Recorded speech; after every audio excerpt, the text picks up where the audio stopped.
3.3 Factoring trinomials where the leading coefficient is not 1. Okay, any other number but 1 for the leading coefficient.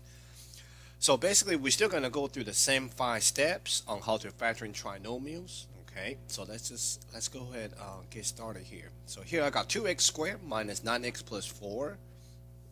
So step number 1, check for greatest common factor, which I don't have one, so 2 parentheses right away.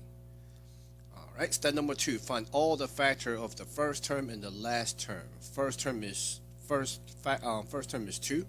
The factor of 2 is 1 and 2. 2 is a prime number, so 1 times 2 is the only set of factor I have. Now 4, I can use 1 times 4 and 2 times 2. Alright, so starting from the bottom, step number 3, write the factors of the first term at the beginning of 2 parentheses. Then write the factor of the last term on the back side of 2 parentheses. Alright, so let's check out our inner and outer. Step number 4. So right now my outer is 2. My inner 2 times 2 is 4. Alright, so 2 and 4 combined, can they give me 9 in the middle? The answer is no. 2 and 4 combined is either 2 or 6. It cannot be 9. So when it doesn't work, that tells me that the first thing I need to do is swap the order of the 2 backside number. But in this case, if I swap the 2 and 2, that will still give me the same thing, which is 2 and 4. So if the swapping of 2 backside number doesn't work, then we can go ahead and scratch off, okay, 2 and 2. Okay, 2 and 2 does not work for me. So maybe we can try 1 and 4. So let me put a 1 right here, put a 4 right here, and let's do the inner and outer again. So now my outer 1 times 4 is 4. My inner 1 times 2 is 2. So I still end up with inner and outer 4 and 2, which cannot give me a 9. So that means I will need to swap the order of my backside number again, which I can put 4 here and 1 here. So let's see. My outer is 1 times 1 is 1. My inner 4 times 2 is 8. And 1 and 8 combined can give me a 9 if I would add. So when the last sign is positive, it means an inner and outer must be added to get the middle term. When the last sign is negative, it tells me that my choices for the signs will be positive, positive, or negative, negative for the 2 parentheses. So which one do I pick? Which one do I pick? Depends on the middle term. Since my middle term is negative, that means both my inner and outer got to be negative. Alright, so put my negative sign in there and put my variable in there, and I will be done. So my answer, x minus 4 times 2x minus 1. Alright, so that seems like a lot of work. So to be honest, the more you do, the quicker you will know where the number need to go. Some student will actually, let me write this down right here. So some student will actually look at, right after they put the factor of the first term in here, they automatically put 2 and 2 on the back side in their head and begin to do the inner and outer. Some student can tell just by looking at it, the inner and outer is not going to work out, so they will naturally put the number in the right spot. Alright, so let me kind of, there's actually another way we can avoid doing much unnecessary work. When I put the 2 and the 2 initially on the 2 back side of the 2 parentheses, when I put the 2 with the other 2 that was already there, these two 2's cannot be in the same parenthesis because it actually gives me a greatest common factor of 2 that I can actually factor out. But initially, this problem never had any greatest common factor.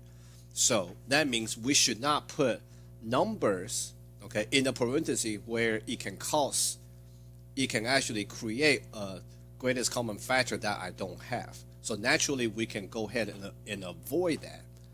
So that's the reason why I purposely put 1 and 4 this way initially, because I knew this is not going to work. But I want to show y'all what we do if it doesn't work, we can swap the two backside number. You should never put this 4 with the 2, because when you put the 4 with the 2 together, again, it gives you a greatest common factor of 2 that your problem never really have, because this problem never had a greatest common factor. That's the reason why a lot of students will naturally put the 4 here, 1 here. So therefore, there will be no greatest common fact, no greatest common factor that that came out of nowhere. Okay, so that's something to keep in mind. Don't put numbers in the parenthesis together where it creates a greatest common factor that you don't have. Okay, all right, let's try this one. No greatest common factor, so 2 parentheses right away. Find all the factor of the first term and the last term. So that will be 1 times 4 and 2 times 2. 7 is a prime number, only one sets a factor, which is 1 and 7. All right, let's put the factors of the 2 parentheses in the parentheses. Let's put the factors of the first term at the beginning of the 2 parentheses. So after a while, I know 2 and 2 is not going to work, because if I put 2 and 2 right here, put 1 and 7 on the back, all right, the outer will be 14. The inner is going to be 2. So 14, the outer 14, the inner 2, 14 and 2 combined can never give me close to a 3. That's too far away from each other. All right, so naturally, after a while, students just know to use 1 and 4. So if I put 1 here, 4 here, okay, where should I put my 1 and the 7? I'm definitely not going to put the 7 right here, because I don't want 7 end up times the 4 give me a 28, which is too far away, for subtraction to go down to 3. So naturally 7 goes here, 1 goes here, because now my outer is 7, my inner is 4. And 7 and 4 combined will give me a 3 if I subtract. All right, so when the last sign is negative, the choice for the sign is 1 positive, 1 negative. So who should get positive, who should get negative? That depends on the middle term. If my middle term need to be a negative 3, I need to give the negative to the higher of the 2 inner and outer. So that means 7 need to be negative, 4 need to be positive. That means my outer need to be a negative 7 by 1 times what kind of 7?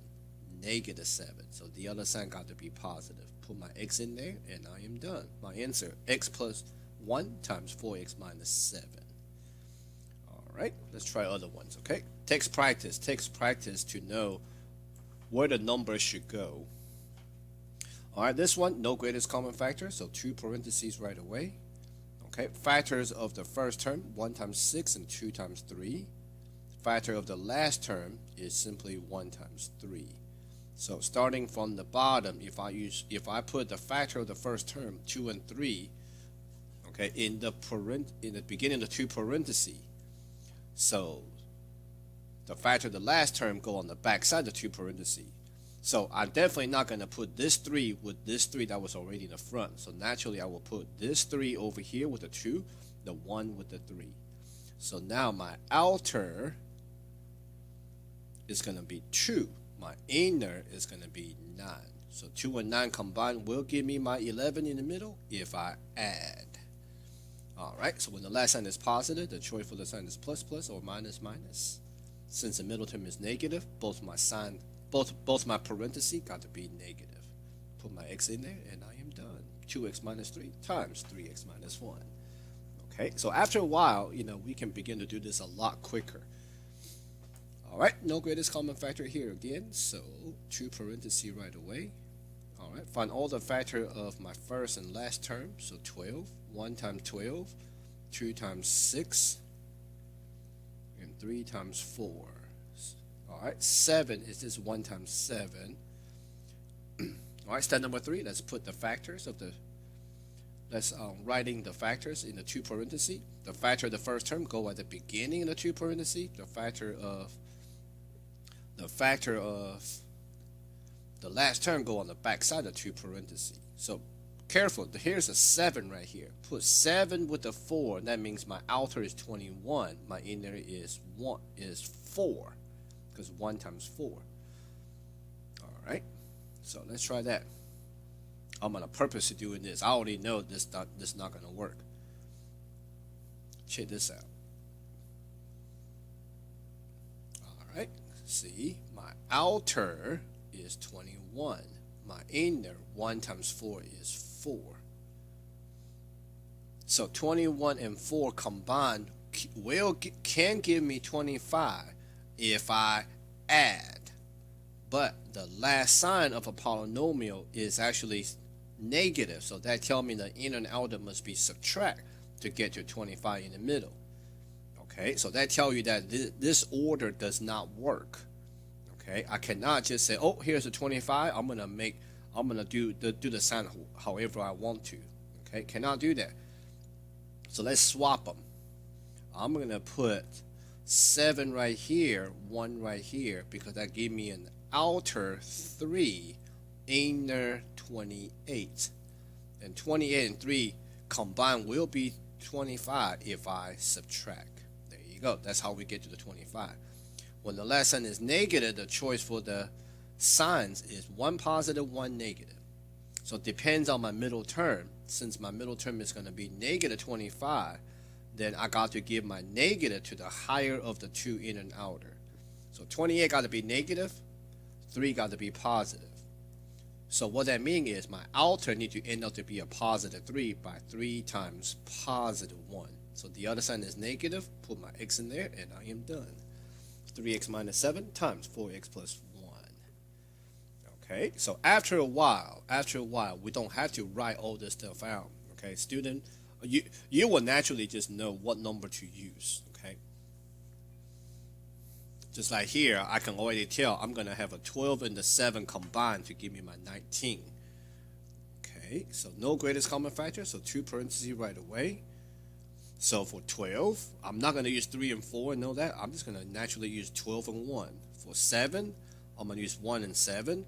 I'm definitely not going to put 7 back here with a 1 because I don't want my outer to be 12 times 7. So I put my 7 right here, 1 right here. Because my outer right now, 12 times 1 is 12. My inner, 7 times 1 is 7. So those two combined will be 19 in the middle. Alright, since my middle term is positive, my last sign is also positive. That means the 2 parentheses both got to be positive. Put my x in there and I am done. Okay, just like this one, same thing. 10 and 1 subtract will be 9. And why do I say subtract? I say subtract because the last sign is negative. Therefore, the 10 and the 1 I'm referring to is actually the inner and the outer need to be 10 and 1. Subtract to get my 9. So that helped me to know where the number need to go. So find all the factor of the first term and the last term. Last term got to be 1 and 1. My first term definitely not going to use 2 and 5 because that will never be able to subtract to end up with a 9 when it comes to inner and outer. So naturally I'm going to use 10 and 1. Because right now my outer 10 times 1 is 10. My inner 1 times 1 is 1. So when 10 and 1 subtract, it can be a 9. Now I do my signs. When the last sign is negative, the choice for the sign is 1 positive, 1 negative.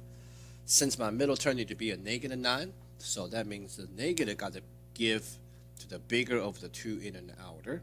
So 1 got to be positive, 10 got to be negative. So that means my outer need to end up to be a negative 10 by having 10 times negative 1. So this is positive in the first parenthesis. So that's my answer. 10x plus 1 times x minus 1. All right. This one, 6, 26, 28, there is a greatest common factor between all three terms. So I'm going to factor out a 2. So what's left in the parentheses should be 3x squared plus 13x plus 14. Alright, so inside the parentheses is trinomial, so let's factor again. Alright, so find all the factor of the first term and the last term. First term 3, that would just be 1 and 3. 14 is going to be for the first set, I'm going to use the 2 and 7. So 2 and 7. If I put 7 right here, 7 times 3 is going to be 21, which is way bigger than my 13 in the middle. So 7 goes here, 2 goes here, because now my outer is 7. My inner is going to be 6. And 7 and 6 combined will be 13 if I add them. Okay, so kind of ahead of time, I already know whether my inner and outer need to be added or subtracted just by me looking at the last sign. And that also help us to figure out where the number should go. Okay, here's a trick. I show student this. I normally show student this. When it comes to adding, the two inner and outer got to be smaller than what you're trying to add to. Okay, that will always be the case. Or at least one of the two numbers will be smaller than your well, both numbers got to be smaller than your middle term.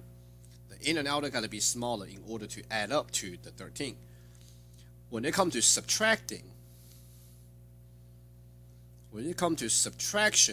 of the inner and outer, okay, one of the two numbers got to be bigger than your middle term in order to subtract down to that answer. Okay, so that kind of also helped me to determine, how my inner and outer, what my inner and outer need to be in order to get to the middle term as well. All right, since the last sign is positive and the middle term is also positive, the sign for the two parentheses got to be both positive. Put my x in there and I am done. 2 times x plus 2 times 3x plus 7. Everything is multiplication, therefore the entire answer is one term. Now, if you do not see the greatest common factor here, you're actually going to end up putting numbers in the same parenthesis where you will have a greatest common factor. If that's the case, then you're going to miss, the greatest common factor in your answer, because since you already missed it at the very beginning. That's the reason why every problem always find the greatest common factor. Between 8, 54, and 14, greatest common factor is 2. So that gives me 4x squared plus 27x minus 7. All right, so this is a trinomial, so let's factor again. Always check inside the parenthesis, to see what type of problem that is, and so we can factor again. Find all the factor of 4. So see here, I'm already thinking, my inner and outer need to be subtracted. And so somehow 4 and 7 give me 28. 28 maybe minus 1 can give me my 27. So that's the reason why I'm going to naturally put 4x here, 1x here, 7. I'm going to purposely put on the back so the 7 and 4 can multiply. All right, 1 and 7. So my outer is 28. My inner is going to be 1. 28 and 1 subtract will be 27 in the middle. All right, since my middle term is positive 27 and the last sign is negative, the choice for the sign is 1 positive, 1 negative. So I would need more positive than negative. Subtract to end up with a positive 27. That means the outer need to be positive 28 by 4 times positive 7. This is negative here. All right, so that's my answer. All right, try this one. 24, 52, 20. 24, 52, 20. I'm thinking 2. All right. X repeated between all three terms, so pick the smallest exponent, which is x. Y repeated between all three terms. Smallest exponent for y is y to the first. So that means my greatest common factor is 2xy. So let's see what's left over. 2 going to 24 12 times. Take 1x away from 3, that's x squared left. Take the y to the outside, no y left. 2 going to positive 52, positive 26 times. All right, take 1x away from 2 is x to the first left. Take the only y to the outside, no y left. Minus. Is it 26? Maybe I'm wrong. 52 divided by 2. 2, 4, yep. 12, 26, that's right. All right, 2 going to negative 20 is negative 10. Take the only x and only y outside, no left. So you see right here, I can actually factor out another 2. right? Between 12, 26, and 10, I can actually factor out another 2.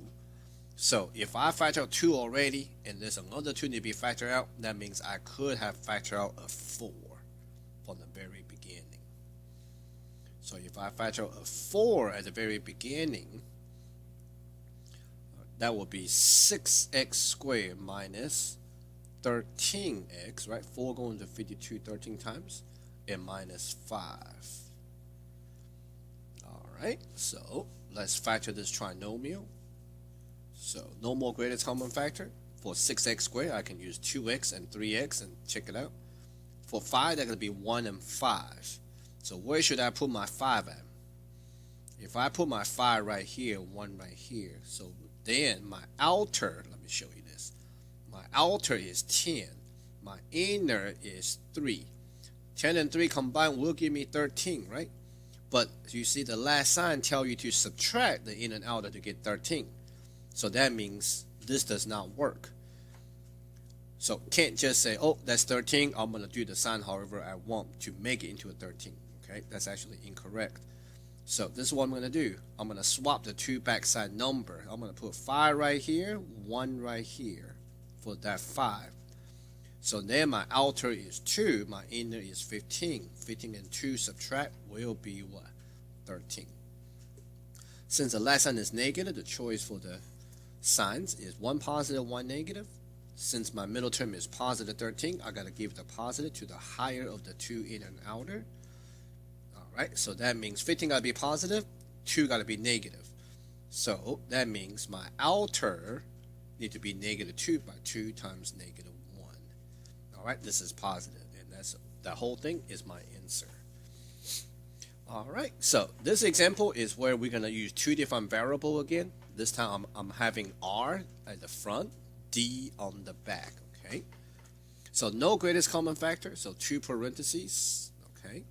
For 5, that will be 1R and 5R. For 8, I'm going to use 2 and 4. So you see 2 and 4. Well, I'm thinking 2 times 4 right now. I don't want my 4 times the 5. That gives me 20, which is bigger than the 14 I already have. Because since the last sign is positive, that means the 2 inner and outer got to be smaller than the middle term to add up to the 14. So naturally I put 2 right here, 4 right here. Because in that case, 2 right here, 4 right here. Because in that case, my outer is only 4. My inner is only 10. Okay, so 4 and 10 combined will give me 14 in the middle. Since the middle term is positive, last sign is positive, the 2 signs got to be both plus. All right, R squared is the first term, so that will be 1R and 5R. D squared on the back, so that will be 2D and 4D. And that's my answer. So it appears that when I'm showing you this is so much easier to do, okay? But sometimes when students do it, they tend to struggle. Okay, just trust yourself, go through the 5 steps. The more you practice on this, the easier factoring trinomial become. And after a while, student can just look at these problems and know exactly where the number needs to go, because eventually you will develop a sense of multiplication and add and subtract quickly in your head before you even put a number down. All right, that will conclude this lecture video on how to factoring trinomial. Thank you for watching.